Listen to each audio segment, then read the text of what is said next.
We're back to the Neil Haley Show, also the Media Giant Effect, and I'm excited first to welcome my co-host, my special co-host, who Dr. Ted does Wisdom Teeth Wisdom and some celebrity stuff himself. You played with Dog the Bounty Hunter, Pool, and different celebrities, and he's a celebrity oral surgeon.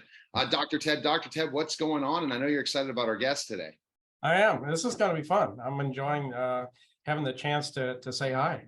Yeah, it's just a fun thing about what the Media Giant does. He brings celebrities in their own field to the celebrities on the screen in different places. And I'm excited to welcome to the show Allison Arngrim. Allison is from Little House on the Prairie, and you were the bad girl in Little House on the Prairie. I look forward to hearing more about that. I did watch Little House on the Prairie, but I would say I was not at all the time watching it. I have a friend that is a huge fan of the show. But Allison, thanks for stopping by. We're going to learn about your latest projects. And you told me how busy you are with a bunch of different things. So thanks for stopping by. All right. Thank you. Thank you so much. All right. So Allison, let's just jump right into specifically Enough. Did you always want to be an actor? Was that growing up what you wanted to do? Well, it's hard to say. I mean, I got my first job when I was 5. So how long was I waiting? What does that mean? My whole family were in show business. And for some kids, they're sort of like drag kicking and screaming to the audition. So it wasn't that. It was like, well, everyone I know is doing it. My family, all of my friends. It was like, I thought everyone was in show business. It was one of those situations. But so I got my SAG card, when I was 5. So I started working then and doing commercials and things and TV shows. And then I was about 10, I did a movie. That was a trip. I did a movie called Throw Out the Anchor with Richard Egan and Dina Merrill. It was sort of a ripoff of Houseboat with Sevilla Loren. We did that. And then what's funny is that I didn't work a lot after the movie. And my father, who was managing me and other people, said, well, a lot of child actors that work a bunch when they're like 6 and 7 and 8, and then they don't work till after 18, or they don't work at all. So I got your career might be over speech at 11. And then I got Little House at 12. So people always say, are you doing a comeback? And I go, no, Little House was the comeback. I'm on like my 57th comeback at this point. Oh my goodness. I look at my days in professional wrestling, Allison, the same thing, and Dr. Ted, that, I could make a comeback at 50. I retired from wrestling at 29, but then I made 2-3 little mini comebacks into the ring a couple times in that 25-year span. And it's just something that, you never know. So you never know about anything. I thought, at one point when I was running my tutoring business, I'm not gonna do celebrity interviews anymore. And look what I am today. So we just never know the way the business works, the way it's a journey for sure. Oh, yeah. No, I mean, when you look at, some of the greats of the years, the Bob Hopes, the Carol Channings, the older stars, Betty White, these people didn't retire. They were working and appearing on TV at 98, 99, 100 years old. So, yeah. That's why they lived so long. You nailed it. Betty White. This is true. My doctor has said, if you can really not retire, it would probably be best. If you must retire, then, you do something else. You take on some other thing. You go back to school. You do some major thing with your life. He said, the people who retire literally don't do anything. He said, they'll get sick. They'll get sick. He said, I can't do anything for them. Everything starts to fall apart if you're not doing anything. Sitting disease. Yes. It's absolutely true. Absolutely true. Yeah. And the lack of a goal kind of thing. Yeah. True. But looking at George Burns with all those cigars, that he smoked all the way up until he was 100 and acting all the way through, Betty White. I don't know how people do that at that age. It's crazy. And that just shows the value of keeping active, just like you. Right, because some of them was like George Burns. It's really a healthy habit, and yet he lives it because the working, having somewhere to be, somewhere to go, it really makes a huge difference. And the pressure keeps you active. Yeah. Right. But good pressure, fun pressure. Yeah. Right, right, good fun it's cool. pressure. I'm always doing something. I just haven't. So I did a movie in 2020 called Even in Dreams. I've been doing, when everything shut down, I just started doing my stand-up show online on stageit.com, and I have one coming up in December on Friday the 16th, I believe. So I have a December show. And then I've been doing a lot of readings on Facebook. I started reading the Little House books to people live on Facebook. That was so much fun. I put on a bond and go, we're going to read Little House on the Prairie today, and just read the things. And that just turned into a whole crazy thing. So I still do some of that. And now I'm traveling and stuff. And there's been so many autographs. Little House on the Prairie is coming up on its 50th anniversary. 2024 is Well, 50 I'm gonna. years since Little House So started. when is it? 50 years? 50 2024. years, 2024. Oh, But you're already Little gonna House be back started in on it then, but I 74. think you're gonna be on more. I love your publicist, so we'll figure out topics and stuff. I think we could have fun on those conversations. So, Dr. Ted, what question do you have for Allison? Yeah, What do tell. question do you think? You know, even the little bit of speaking that I do, if it has to be something that's prepared, I just don't understand how actors and actresses are able to prepare, especially at the young age that you started in. How does a young actor get lines down? How do you learn it? Well, it's a bit of work, but I mean, it's almost easier when you're a child because what are you doing all day in school? Please memorize this alphabet. Please memorize these multiplication tables. Now you're Yeah. learning how to read. Please memorize what all these words and how they're spelled. As an adult, you're usually not having to memorize the spelling of lists of 50 words and memorize endless math problems. Could you please memorize the Pledge of Allegiance and the beginning of the Declaration of Independence? You're memorizing all this stuff all day in school. They're asking you to recite things. So you're kind of just sort of a regular thing you're doing when you're 9. So it's like, here, go memorize this stuff. And then, of course, with TV, you have the wonderful advantage of you shoot a scene at a time. You know, you might shoot a scene, it's 4 or 5 lines, and then it's cut because you're going to the next thing. Now, doing theater, that's a bit of work. And doing theater when you're young is quite something because you may have 2 or 3 acts, and there's no cut. Yeah, but then you also went into stand-up, right? Yeah. I started doing stand-up when I was about 15, which, yeah, 15. is really young, but This is crazy. it was crazy because when you're on a TV series, people tend to like either they sing or do something so that they can go on talk shows. And I couldn't sing or dance, so I took up stand-up comedy, and it suited me. I think it was watching all those Carol Burnett shows as a kid, and she would come out and take questions. I went, oh God, I want to do that. So I wound up talking to the audience, and so much fun. But yeah, I mean, absolutely. And now I have a whole like hour and a half one woman show, and it includes a Q&A, but yeah, absolutely. There's a whole scripted piece. She was brilliant with audiences. Yeah. Go ahead. What were you going to say, Dr. Ted? Oh, I was going to say Carol Burnett was brilliant with audiences. Oh, totally. And that's what I love. And that's why I love doing the Q&A thing in my stand-up, because it reminds me of the old Carol Burnett show and all the improv. Yeah, cool. I love improv, by the way, and I love to maybe do a little, like, whose line is it anyways? I'd like to try something with you at the end, if we want to try that. See that?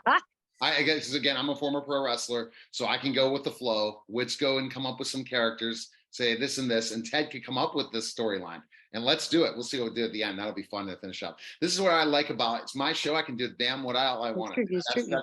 Yeah, exactly. And that's the power. So how did you become considered the bad girl of Little House? See, I don't know this.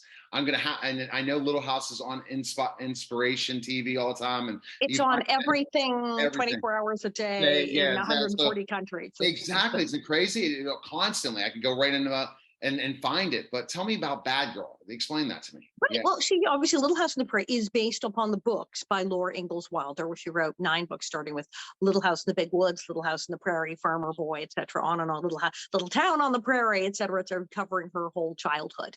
And then these got optioned for a book, and Michael Landon, who just come off Bonanza, was a huge star. So NBC said, hey, we should give you your own show. And he's like, I want to do Little House on the Prairie. And they said, you're crazy. And he said, no, I want to do Little House on the Prairie.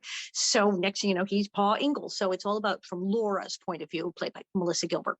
But you see, they go into town, and the town, there is the store, the general store run by the Olsons, and the very nice Mr. Olson, and the hideous, awful, mean Mrs. Olson, and their spoiled, horrid children, Nellie and Willie. And I am Nellie Olson, who is Laura Ingalls Wilder's arch enemy, who she wrote about in her books and wrote about in more than one book in Little Town on the Prairie. She kept going and writing about her as a teenager because she tried to steal her boyfriend, Almanzo. And she was just so awful that she marked Laura for life, to the point she wrote about her in her books. Oh my. That's a reputation to carry around with you. And it technically took 3 people to be me. I found out when you do study the history of Laura that she's based on 3 different horrible girls who bullied and tortured her, that she combined into one person. She's like that bad. So yeah, during the course of the show, I abused stuttering children. And there's a poor girl whose one leg was shorter than the other, and I was cruel to her. And then, of course, mostly cruel to Laura and her sister Mary. And generally cheated on Tess, broke things, smashed things, screamed, yelled, stole, cheated. Yeah, usual.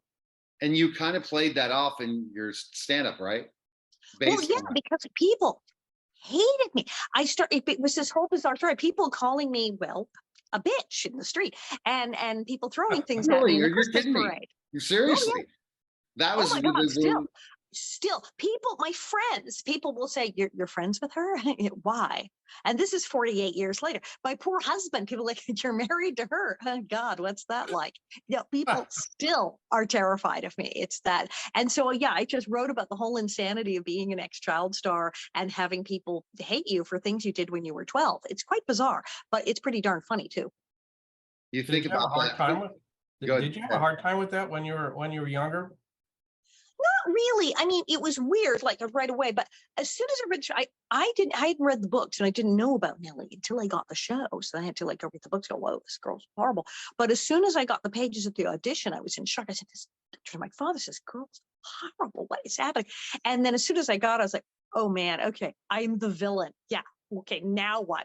And so I ran with it. I always liked villains in movies and TV shows, so I thought it was great. But yeah, I was surprised at apparently I did a better job than I thought because people were actually afraid of me and hated me. So that was kind of stunning. See, everyone likes to be the bad guy. Okay. And as a professional wrestler, I love playing a bad guy more than the good guy. Completely. Okay, completely. The wrestling thing, seriously, when I was in parades when I was young and I'd go down the street and people sometimes they would boo. You know what I would do? I would do this thing. I would do this thing of like the wrestler. Yeah. Of like the evil wrestler characters. That's totally what I was doing at the time. It's so great, the good guy versus bad guy and being a villain. And I know that people as actors love to play villains, but again, younger, it's understanding. But to know that people hated you, who do you think of other child stars people hated as much as you? That's a great Oh, question. I don't not know. many. I Because, mean, oh gosh, that marvelous actress was opposite Shirley Temple back in the day, who was just, yeah, she was just marvelous. She was just so mean. Jane, and she played a child villain, but still, okay. The closest to really a scary child going back in the day. I mean, now it's villains are more popular, but Patty McCormick, who was in the movie The Bad Seed in the 50s, and that was shocking. She was actually a child murderess in the film. And of course, I saw that movie like 800 times before I got Little House out there. Tells you something. But yeah, no, and she's very well adjusted. And she was the scariest child, I think, in cinema until me. oh my goodness. Okay. Okay. Until you, and you wouldn't think about that. And that's a question to ask. Is there anyone out there like that now? I don't know. That's a hated.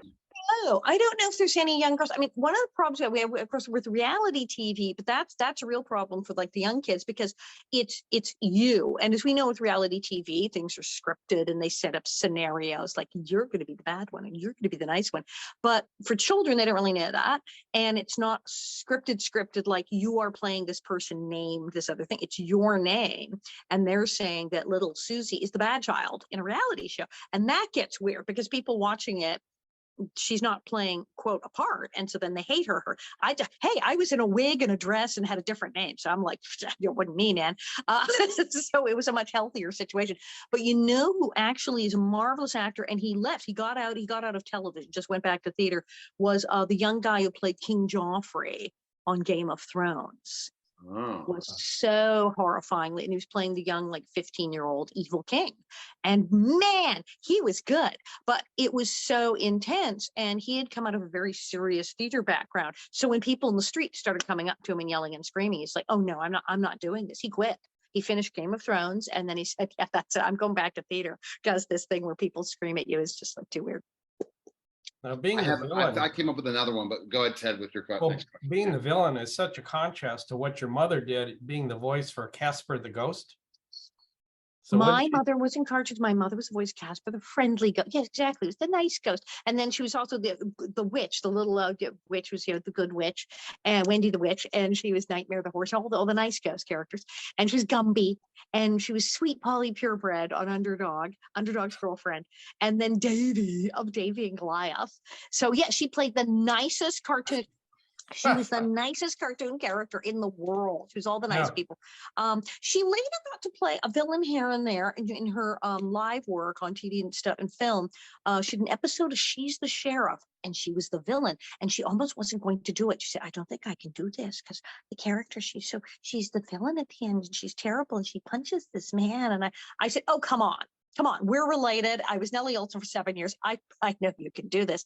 I actually coached her to play a villain in a sitcom, Oh, and she was fantastic. She was so good. She completely nailed it. wow. Oh, perfect trainer. Yeah, right. Completely. All right, so we're going to go to your current projects right now, especially Yes. coming up Pinehurst, North Carolina, in a week. I guess it's 17th to 20th. Yes, the 17th is opening night. Yes, yes. Yes. November So 17th. let's talk about where this is a little different than this is stand up or not stand up. This is not stand up. Oh, it's a play. We're doing Right. serial Yeah. theater. Yeah, because I do my show, Confessions of a Prairie Bitch, which I do often in New York and LA. But I also do real theater. And a few years ago, I did Agatha Christie's, and then there were none. And it's this place, the Judson Playhouse here in Pinehurst, North Carolina. In fact, I'm off to rehearsal in a few minutes. And so November 17th is opening night, and we're doing The Mousetrap. Now, this is the longest, most successful running play ever. It's like Cats is the longest running musical, and Agatha Christie's The Mousetrap is the longest running play. It's huge. And it's the 70th anniversary of The Mousetrap. So they're doing it all over the place. They're doing it in London. They're doing it everywhere. So here in North Carolina, we're doing it at the Judson Playhouse, which if you are down near Judson, you know where that is. So go out Airport Road there. And the Judson Playhouse does really great stuff. So the 17th and the 18th, and two shows on Saturday, and then Sunday. And I play Mrs. Boyle, who is not a nice person, to put it mildly. So in Agatha Christie plays, there's always these characters in law, like locked in a house, and they all have a secret. And then people start getting murdered. It's generally how things go in Agatha Christie. And everyone has some terrible secret that they're hiding. And usually they're really remorseful, but there's always one character who has no remorse whatsoever. And that's me. I always play that one. So I am the unpleasant and remorseless and extremely annoying Mrs. Boyle. Oh, wow. Yeah. And so other projects going on. You said your one woman show, comedy. So much what is else? going on. So I'm doing this, and then December, it's a Friday night, December 16th, stageit.com. I'll be doing my stand-up show from my living room, and you can log on to stageit.com, get a ticket there, and watch it in your living room. So that's really cool. We're doing that. December 3rd, I'm helping out my friend Ketty Lester, who's Hester Sue on Little House, but she's also the woman who sang Love Letters back in the 60s, Love Letters Straight from the Heart. And she's performing again at 80, talking about comeback. She's 87, and she's going to be at down there at the Gardenia in Hollywood. So I'm going to be at that. There's a bunch of autograph shows coming up. And as I said, some of them I can't come see you all in person in Bakersfield. Everyone's going to the big Bakersfield Comic Con with the cast of Little House. I'll do a video. I'll see you then. I've been doing cooking videos also on YouTube, and I'm preparing to go back to France. I do a lot of shows in France, so I'm gearing up for that again. Wow. Okay. Amazing stuff. So I'm going to throw Dr. Ted. You come up with a scenario with us playing two characters. Go ahead, Ted. This is it. Think of whose line it is anyway. It's really simple stuff, but we have to play two different characters and go, and then we'll see. I love improv. I was at Lembeck's for a couple I'm years. ready. Oh, I don't know if I can do this. That makes it the fair thing, because if we come up with it, we can come up with the storyline. So I'll give you just basically, she's the bad girl. I'll be somebody negative and terrible. We can go with that. That'll make it really easy. That really makes some simple. scenario where you have an awful person. Okay, an awful person. Nice, okay. And basically an awful person that I'm asking out on a date. It's a romantic situation. You're trying to get a date. Yes. Great, fabulous. Okay, where are we? Do you know where we are? We are going to be. No, Ted has to pick the area. Go ahead. You have to pick it. Where are we? What's the what national? What area and country? And go. Does it have to be in the U.S.? I was thinking London. London, Anywhere. Perfect. And I'll do the London accent. Perfect. Oh, so we're in London. London, yes. And I'm British. Go ahead, Ted. What? Is she going to be British as well? Sure. Okay. Well, that's not a problem. I've been British all week in this play because I am doing there you go. The Mousetrap, for heaven's sake. Come up with our names. Come on, Ted. You got to be Nigel. I'm Nigel. Hello, I'm Loving Nigel. it. Very nice to meet you today. Okay. All right. Let's see, Allison. Well, Alicia. Alicia. Oh, it's all right. Alicia. Okay. I can be Alicia. Okay, Thank so you. what is it? Kind of pub is it? Is not? Tell us what Nigel's like, or I'll come up with what it is. Okay. All right. Yeah. You can do it. Now, are we in a pub? Or are we at a bus stop? Do you know where we are? Yeah. I like a pub just because you've got What is it? libations and, Well, kidney you might ask pie the and. lady for a date at the pub. All right, Okay, then. perfect. Let's That's do right. that in just 2 I'm minutes. Alicia. I'm having a nice, simple a pint down at my local pub. Hello, Right then. nice to meet you. I'd like to buy you a drink. Can I, madam? All right, then. I'll have a bath, thank you. Okay. Can you tell me a little bit? What is your name? I'm Alicia. And what is your name? My name is Nigel. I am the Duke of York, and I'm very happy to be in this pub. And I usually, the people around here are very, very pedestrian, but I saw your beauty and I felt I was going to ask you out on a date. Are you interested? Can you really? I mean, down here in this pub, it's very nice of you to come hang with the commoners, as it were. But I mean, would your security team approve it? I mean, you're the Duke of York, and you're just asking a random lady out in the pub. It's Well, very nice I of you to didn't buy a need, drink. I will make sure that happens. I kind of escaped. I said, I'm going to go out and go find me a chick. And I said, well, I'll come here. And I knew that there would be some pedestrian that would not care that I am a Duke. I see.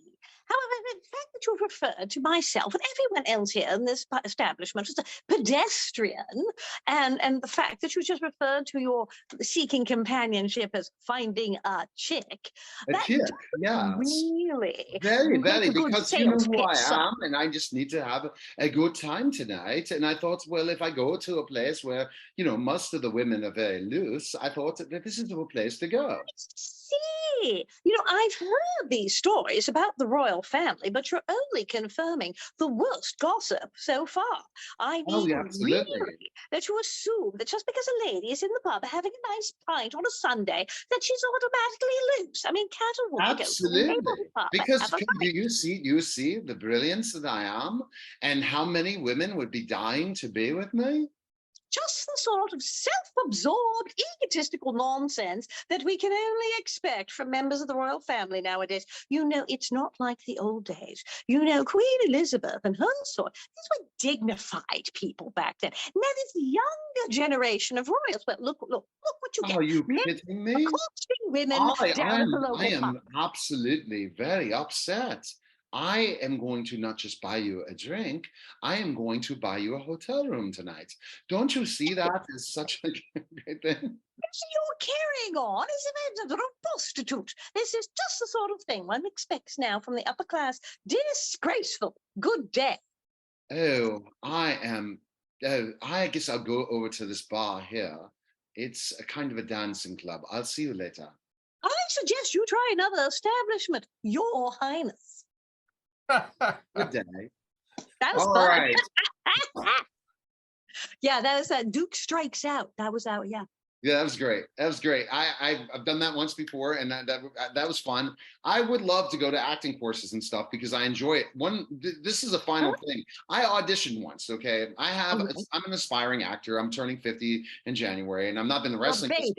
I'm a baby. Oh, thank you. But basically, I always had this aspiring thing that I wanted to act. And they gave me this one acting opportunity where they wanted me to memorize lines, and it was so long, and it was something where there were lines to try to be like this conservative talk show host, and it just wasn't me. I feel that, what is your recommendation when you're like auditioning with memorizing lines? How do you memorize like 3? It's a lot of work. You may have to take longer. You may have to tell someone if you're auditioning, you may have to say, I need more time. Because sometimes they'll say, your audition's tomorrow. And if it's like pages and pages, you may have to tell, look, I am new at this. This is going to take me a couple of days to get this together. And they'll do that. And then some auditions, they'll say, nah, it's okay. We don't care. You can read, but of course you'll have to learn them eventually. So you may want to ask for more time. And then the other is, it's great when you read a part and you go, wow, this is way not me. Now, of course, a real actor goes, oh, goody. And it's like, okay, yes, absolutely. When I get a part and go, I would never do that. Oh, great. Because obviously Nellie Oleson's like, I'm not going to do all those things Nellie Oleson did. I'm not a horrible person. But that's the fun of it. And then you go, okay, what mental hijinks do I have to do, mental Olympics here, to make myself believe that I'm this person here on the page? And actually, I actually believe all of these weird things that this character says he believes that I don't believe, and try to like turn your brain around and do it. Now, what if I was this person? What if I just absolutely thought I was dead to rights to say and do all these dreadful things that this character does? It's kind of fun. It's very free. All right. Well, I'm good advice. Dr. Ted, last question before we find out again, Allison, where we're going to go ahead and check out your latest projects, best things, and especially Pinehurst, if you're in the Pinehurst. Yeah, yeah. Go ahead. It certainly sounds like variety is in your career, right? Yes. All the different things that you've done. How is stand-up more difficult than anything else you've done? I think so. I mean, and a lot of actors will say stand-up's the hardest because it's you know, with the play, you have the script to lean on. You're just, yes, you're say memorizing, but you know, I'm only having to say these words. I don't have to make up any new ones. Yeah. And then you've got the other actors and the director and the set and the whole thing. You're somebody else and the costume and everything. Whereas with stand-up, it's you. It's your idea, and you're saying this stuff, and you're there, and the audience is right there. And if they don't like it, yeah, it's pretty much on you. If it works, then hey, it's all on you. So stand-up is extremely difficult, and doing a one-person show, extremely difficult, but mine seems to work. Has worked out for me. Theater can be quite hard depending on the character and the production. Judson always does really great, like good old-fashioned plays, stuff like Agatha Christie, the classics, which is just fantastic. And I think people will like this show. As I said, this show, it's its 70th year, but it still holds up because everybody loved the movie Knives Out. It's like, if you like all these kind of everybody in the house and who's the killer, it's like, this is your kind of show. So yeah, totally. Come see Mousetrap. No, when's Knives Out 2 coming out? I think it's soon, right? I think it's right. coming. Yeah, that's like, it doesn't take any second. Is it out yet? I can't. No, I can't wait till Knives Out 2 is out. Okay. No, right. All right. So best place to find information. First, purchase tickets for the play. Yes. Judson, Judson Theatre, and that's THEATRE.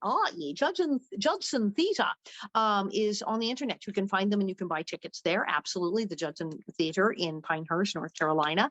And then there's, of course, my website, bonnetheads.com, BONNETHEADS, bonnetheads.com, for all you prairie bonnet heads. And my information is up there with my newsletter and everything. So yes. You're updating people all the time because of all the different places you're going to be in stuff, right? Yeah. I send out a newsletter every month just so I can get them my schedule. Because your schedule is very busy. We appreciate the time. Absolutely. It was a lot of fun. And what'd you think of my first second improv? I've done wrestling, but never this. Not bad, right? Coming up with the idea. Now your accent started slipping in at one point. I thought, laughing. oh, good heavens, he's from New Delhi. You switched from London to New Delhi at one point. But you might meet a man from New Delhi in the London pubs. It's not really outside the pub. Perhaps it was a man from New Delhi impersonating the Duke of York, which was a very interesting concept.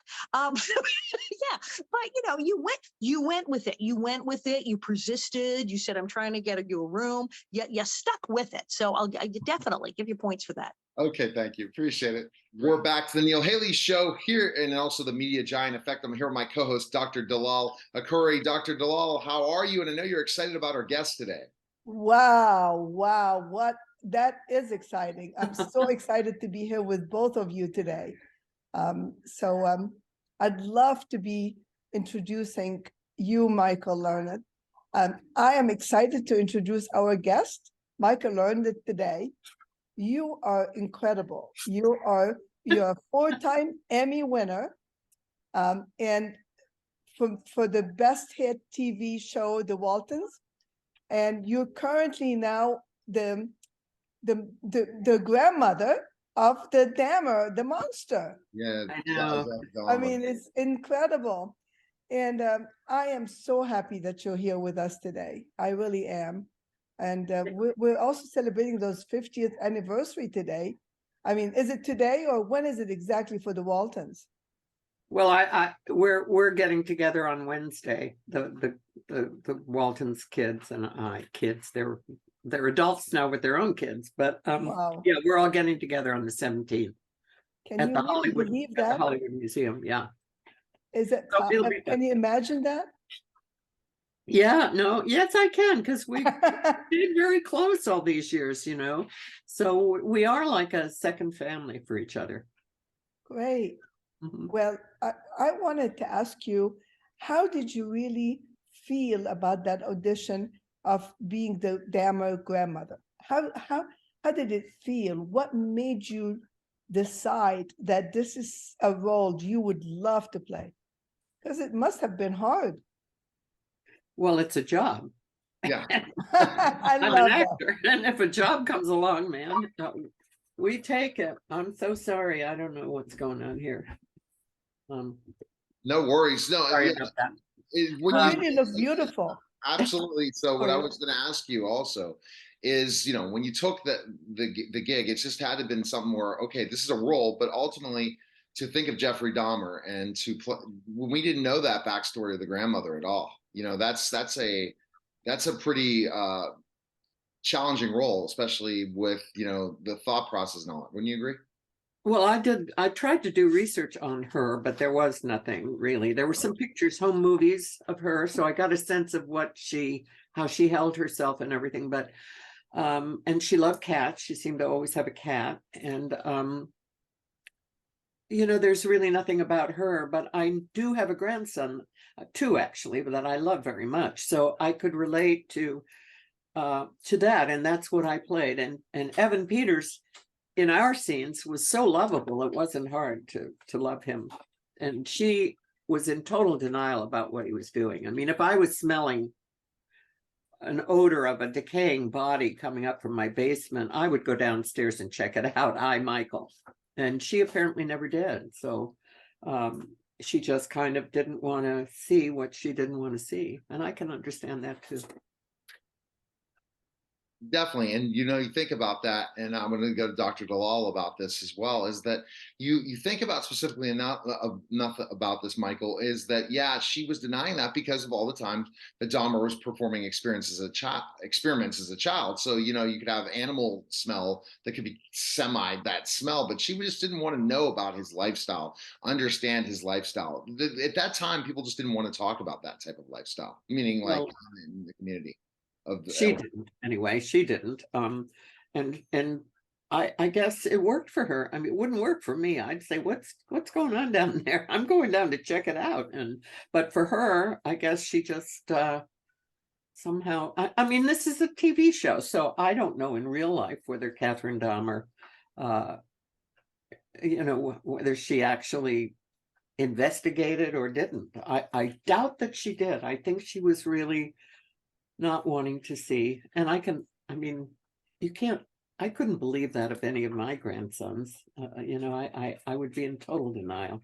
And if somebody came and told me that, I wouldn't believe them. I would not believe it. Because I love my grandkids. So you believe really that absolute love she had could have blinded her? Or was she that innocent and she really did not even think about it? Or what when by you acting her role, what question did you ask yourself in order for you to be able to, ignore the fact that there is a smell or ignore the fact that there is something suspicious? Is it infinite love? Is it blinding yourself? Or what would you think?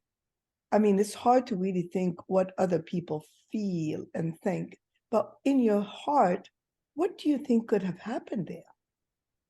I remember my young son, Lucas, when he was about maybe 5 or 6, and he came to me and he said, Mom, if I killed somebody, would you turn me in?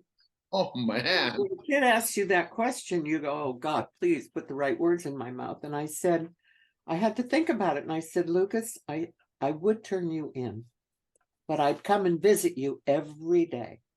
Wow, that's power. I mean, that's a good answer, don't you think? It was God-driven, but I'd come in, I'd still love you, but I wouldn't let you go on doing what you were doing. So that kind of denial that Catherine Dahmer was in, I guess worked for her, but it wouldn't for me.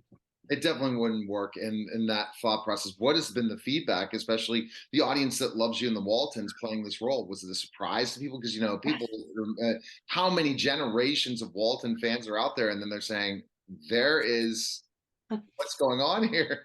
Our scenes together are really very sweet. They are truly, they are.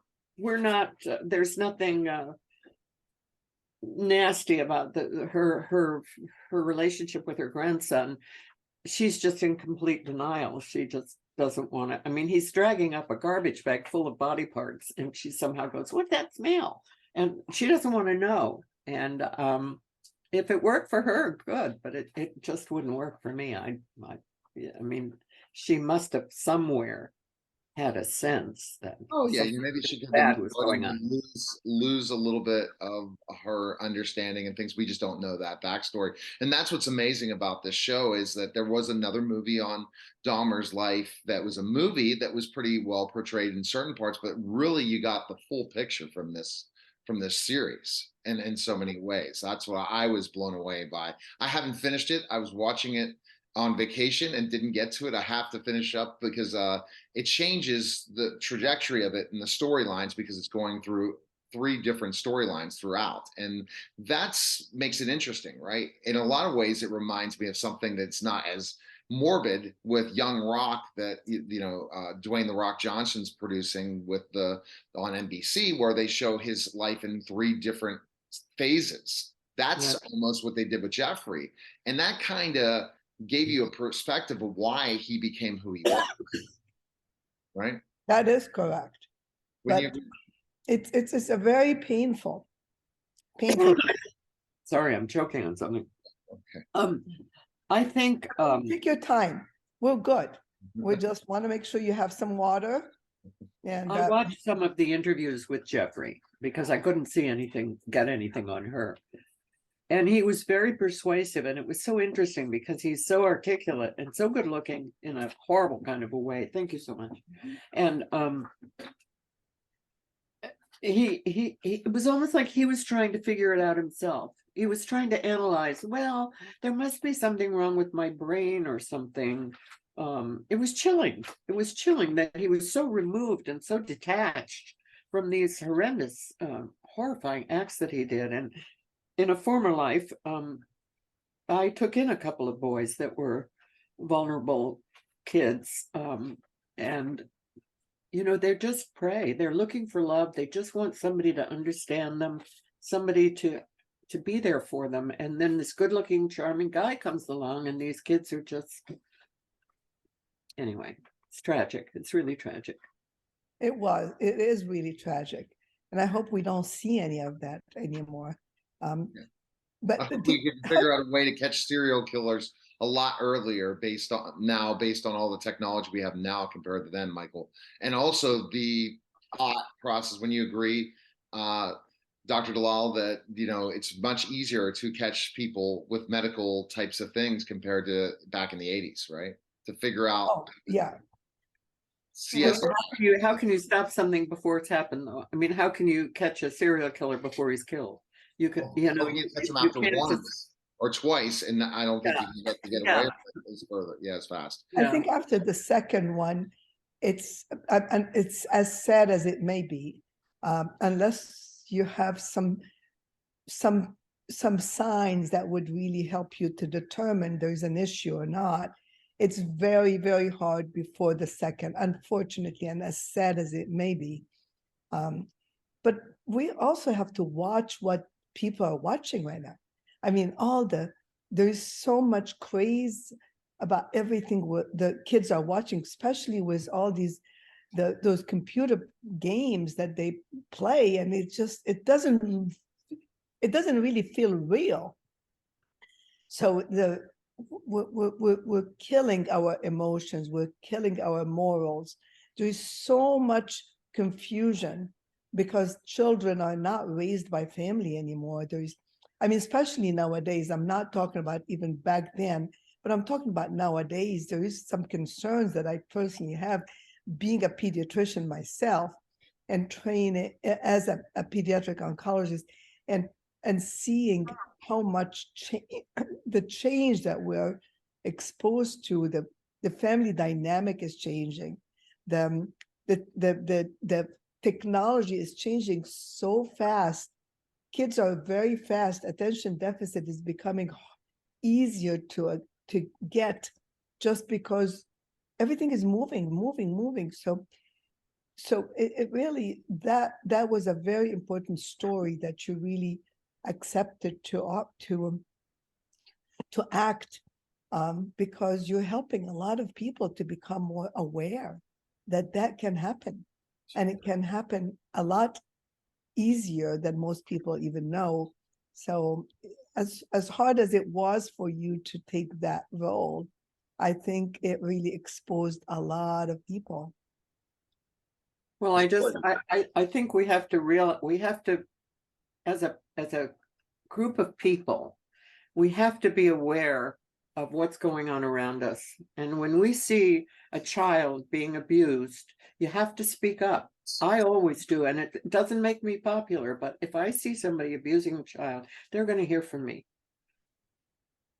That's huge when you say, oh my gosh, and we have to speak up when we see a child being abused. We have to speak up when we're seeing things that are not normal, not society, but that our laws in the United States that's happening. Not some people see as normal and not normal, Michael. More about, and Dr. Dalal, more about people that it's just, this is not in the law. This is not right. This is not the proper way to raise a child, and we got to speak up.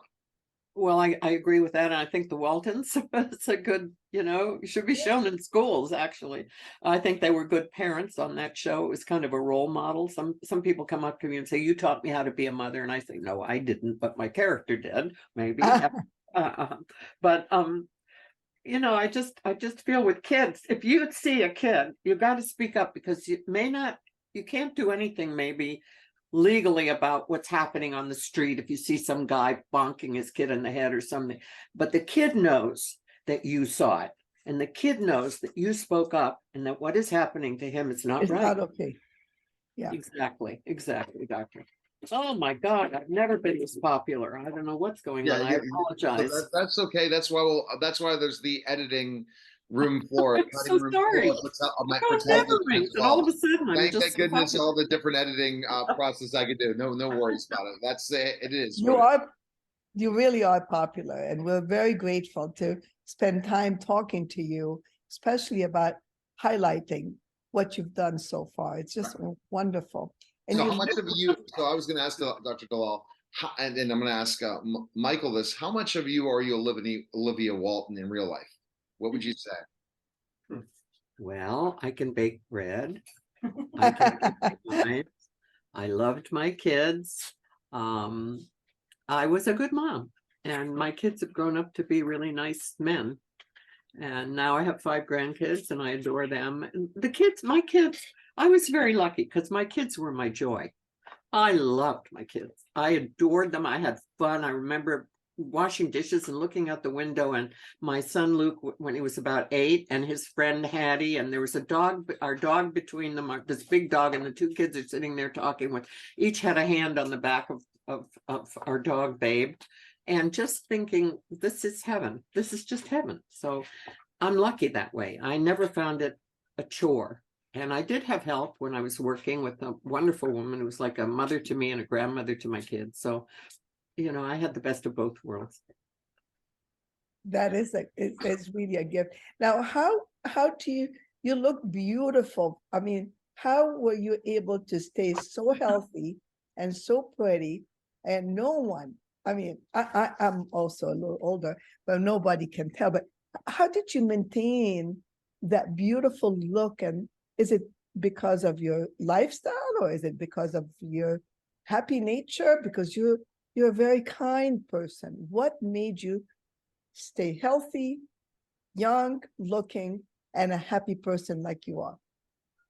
Well, I do eat well. My mother grew up in Europe, so we were brought up with fresh. In fact, my father grew organic vegetables and things. So we were fed well as children, and my mother was a great cook. She cooked Italian food, and she's not Italian, but she cooked Italian food. And I'm married to a beautiful guy now. I've been through some hard times in my life. I'm not a happy person. I was a happy child, but I'm not a happy person. I tend to be, I tend toward depression, so I have to work at that. But I think anybody who's sensitive to anything other than having a good time and being out of it. I think you do have your moments of grief and sad. I just lost my dog, and I'm just walking around moping and crying. I feel like I've lost my best friend, although my best friend is sitting behind me right here. I don't know if you can see my husband. That's John. Of course, he's Introducing very handsome. Yes, he is, and a very, very wonderful, wonderful man. Do you know, what do you do about that depression? You know, are you, you know, a lot of time when people have a little depression, it could be due to food that you're probably missing. There is some food that is really high in tryptophan that helps to raise up your mood, like, you know, a lot of time turkey or bananas, they are very rich in tryptophan, and that helps to boost up the serotonin. Also, the gut is where most of the serotonin is made. So eating a little bit healthier and your lifestyle working the hard, as you know, at times it makes us ignore our gastrointestinal tract. So have you ever considered really studying a little bit more about better food for mood, food for mood? Yeah, no, yeah, I have. I mean, of course I have over the years, but no, I'm being very naughty lately in my old age. I eat too much sugar, and that causes all kinds of you know, and I know it, but I still like my sugar, and I figure I'm old, so I get to have it. Don't say that. You're not old.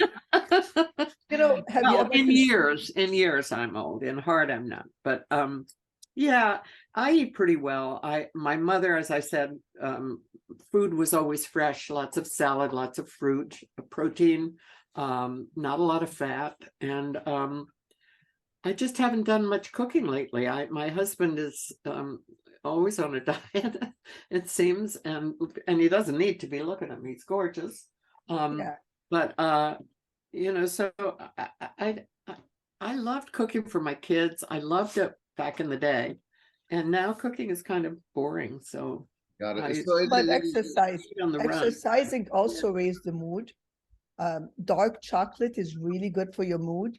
So certainly for mine. dark chocolates is really, really good, especially if you get 85%, you know, and it will have very little sugar.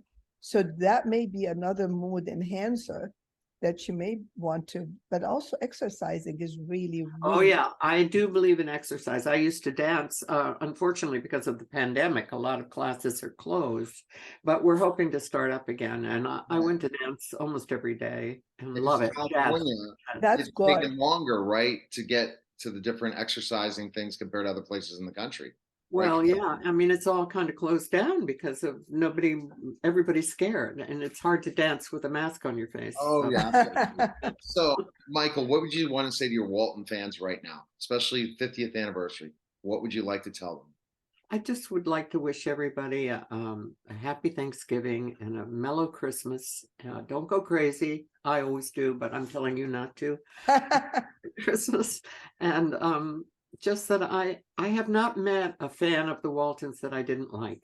And some of them have become lifelong friends. So Wow. you know, I feel very grateful for that. Yeah. We're back to Neil Haley Show, also the Media Giant Effect. My guest today, I'm going to have such a fun time with them. All stars from Young Rock on NBC. Guys, thanks for stopping by. You know, this show means so much to me because I'm a former professional wrestler. So it's interesting to see the whole wrestling business. And I binge watched the 2 seasons and everything. And how many, I guess go right to Stacy first. How much feedback are you getting from people that are professional wrestlers about this show? Because it really, I lived the life on the road. I was only a minor leagues professional wrestler, never made it to the WWE. I did TV once, but to see a lot of the story just really hits home for wrestlers.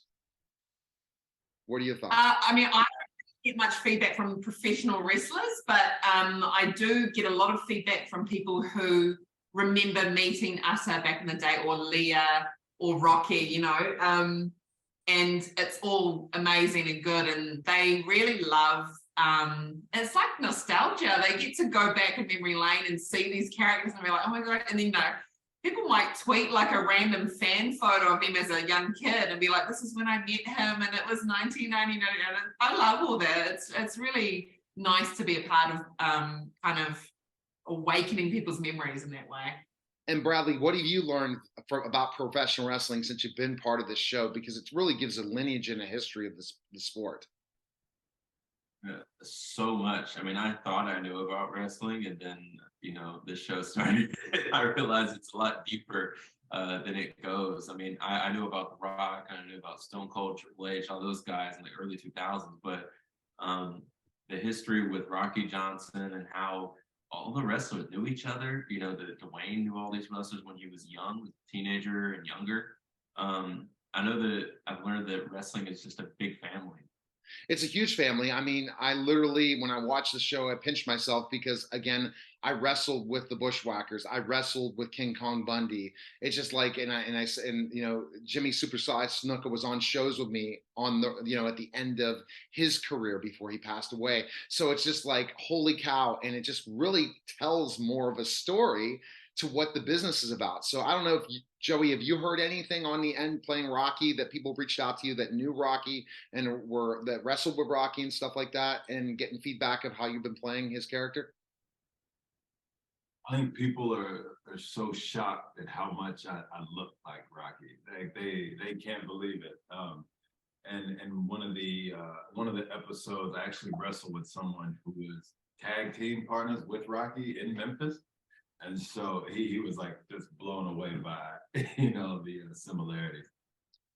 And then how about like learning the lineage of Memphis? Because I did wrestle in Memphis, and I told Bradley this before. The Rock wore my knee pads. He forgot his knee pads in the TV taping. I was in Memphis and I wrestled, and The Rock wore my knee pads. So shout out to The Rock. Again, my podcast is number 12 celebrity podcast in the world. So Dwayne, I'm calling you out. You know me. We worked together with Burt Prentice and Jerry the King Lawler on shows together. I'm asking you to come on my show. I had to just put that shout out there. It's called, and that's something I'm sure that you guys have learned. Dwayne, working with Dwayne really expects a lot, and he expects other people to really step it up. Would you guys agree? Go left to right on that question. Would you agree, being part of this whole story? I mean, just seeing how hard he works, it makes everyone want to work harder. Like it just he brings that out of everybody. Yeah, he definitely brings it out of everybody, and how he learned. Interesting about how he learned promos in last season, and how he looked at all these older pro wrestlers and their ability to do promos. And then now I go back and watch The Rock's promos, and I say, holy cow, I see all those differences that were from other people, like Dusty Rhodes, and like some of the other people, superstar Billy Graham, and even Jerry the King Lawler. He has some of the stuff of Lawler. I wrestled Lawler multiple times and stuff like that. All right, so I just wanted to kind of give that feedback of wrestlers. There's tons of wrestlers watching this. They're learning the business in so many ways. What should we expect this season without giving everything away? Stacey, you go first. I think we're now in this season, and for fans of the show who know kind of the story chronologically where we should sort of roughly be at, there's a lot of treats in store, because we're at this kind of pivotal time in Dwayne's career where he's taking off and becoming who we know as The Rock. And so I think it's going to be a really interesting watch for fans to see that, and of course see all the other characters that are around at that time, and some really beloved wrestlers and faces and people that we all that make up like our childhoods. And again, it's about the nostalgia of it all. It's just really super cool. And where's your character going this season, Bradley? Are we seeing learn more about what's happening with him and some of the other stories that happen with him? That's the cool thing, is going back in the side. You keep seeing stories, but the reason The Rock became The Rock was based on specific stories. That's what's so awesome about the show. There's so many, especially in my era, there's a lot of these kind of mental notes or these moments that changed his mindset, which really, led to him getting to that point where he became a wrestler and he became The Rock. But with his priorities, but also what he, where he gets that determination, where he's going to work hard, he wants to outdo everyone else, but also that he becomes a good person at the same time. He's not going to knock anyone else down just to, build himself up. And in my era, I get a little bit older and I'm getting ready to go to college. And Dwayne thinks he's going to go to the NFL and he's going to buy his mom a house. He's going to take care of his family, make all the money, you know. So my character is a lot more confident and a lot more sure of himself and where he's headed this season than before. He's not the Dewey of 15 years old. Now, so you're gonna have to hit the gym more then, right? That's a challenge for you, right? If you're gonna continue to look at the build and what the next character ends up being, and they're showing your story, right? Yeah. Is that true? Training more, you know, and yeah, for sure. Okay, Joey, kind of jumping back into specifically enough, your character, you made as Rocky Johnson, you made a lot of bad decisions throughout your career that cost you opportunities, especially with Vince and things like that. Are we going to learn more and more that backstory, especially where, you know, he made the decision to go work for another promotion and missed out on WrestleMania and things like that? Yeah, we're definitely going to see what happened in Saudi Arabia. We've talked about it, but you know, this time we're going there, and we're going to get to see what was ultimately the downfall of Rocky Johnson. And you learn, Joey, in this process, Joseph, in learning this specifically, what's happening in this whole deal is you learn in being part of this character that ultimately the professional wrestling business is very political. And if you make the wrong steps or the wrong mistakes, you don't end up somewhere if you're not connected to somebody. But I think that what Dwayne was able to do in this story, and we're going to learn more about it, is he was able to play both sides, the political end of it, but also he was not willing to take it, as we're going to learn about, where he was, you know, getting booed by the fans and the gimmick wasn't getting over, and Vince thought it was time for him to go. And ultimately he took a chance, right? And said, I'm going to go out and do this. And that is exactly what Rocky does, right? So he used some of what Rocky did at times in his learning experience, said, well, I now have to be more like Rocky, my dad, to not allow this to happen. I'm already on top. I'm going to stay on top. Isn't that true? Wouldn't you agree? Yeah, that's wow. I never thought about that. Yeah, he actually did. Wow. Because he saw specifically enough in his character, he knew that, okay, my dad stood up for me at times. My dad didn't take it for certain business promoters. Remember when he was going to go work at this promotion, get paid a good amount of money from last season, and he said, nope, I'm not paying. I'm not going to represent that kind of character. I'm out. Dwayne explained those things, and I think that might have had more to do with the storyline. What did you learn more and more about wrestling, Stacy, from being playing a promoter, especially, and all that? What would you say your biggest learning experience is from learning the business, from just kind of the scripts and understanding it more?